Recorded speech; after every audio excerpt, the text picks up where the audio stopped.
I feel like because it's distance learning, there's going to be an emphasis on that. There's going to be more focus on community building and on ways to build relationships, how to build relationships. And I think that as students and teachers get more comfortable, it gets more natural. Anything's a little bit weird when you start it, a little uncomfortable. I don't know if I want to turn my camera on. I don't know, oh my gosh, should I type in the chat or should I unmute my mic or, like that kind of thing. But over the course of my classes, I've seen kids like open up. I really do put my relationships with students first, even above the content. And so I was really anxious about how am I going to do this and had to get really creative too.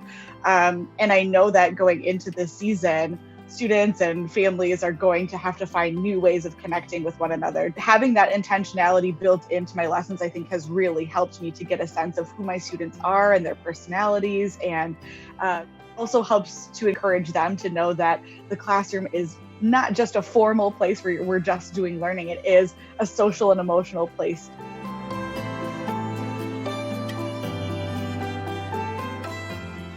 Educators, especially now, and speaking personally for myself, we need to be barometers. We need to really be able to gauge our students. And so one class period might look completely different than the next. And one day that I see my group of kids, it might be completely different the next time I see them back. That whole hour and a half, I'm going to be there for them. I'm going to start off with going over the lesson and, talking to them, asking, anything from the previous day, if anybody had any questions, going over the lesson.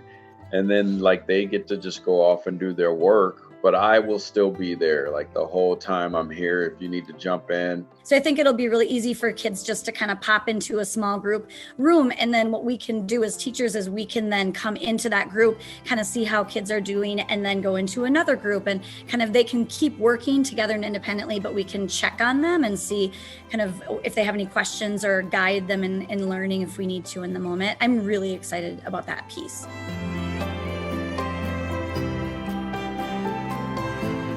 I've encouraged them, pop back into the Google Meet, ask me a question via email, via chat, put a comment on Google Classroom, and I can respond to you and help you and conference with you one-on-one throughout that asynchronous time. And I've seen a lot of students really blossom to use that time that maybe felt a little bit hesitant to do that in the past, or hesitant to raise their hand or look like they need help in front of their peers. And because we have this technology in front of us, they feel a little bit more comfortable because it does feel more private to get that one-on-one help that they need.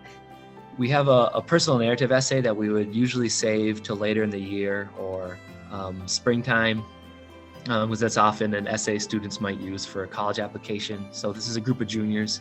And so we decided to move that to the beginning of the year to try to find some ways in which we can learn students' stories a little bit better, right? So what types of things, so rearranging maybe the usual way we did the curriculum in terms of when we do assignments to say, okay, can we start with something that's more accessible? What can open more doors to learn about each other a little bit more explicitly than what we've done in the past?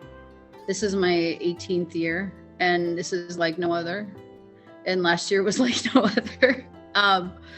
But I think we're all going to come out of this better.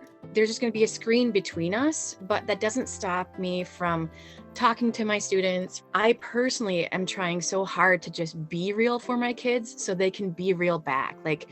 I'm supposed to know what they know and don't know and get them to the point where they've learned, they've mastered information. The science information is really important and they'll get there, but also the challenge of making sure my students are still happy and still socializing and recognizing everyone's in this together and we're doing our best. And some days it might not be the best as the other day, but we're continuing to just do what we can do for the benefit of our students.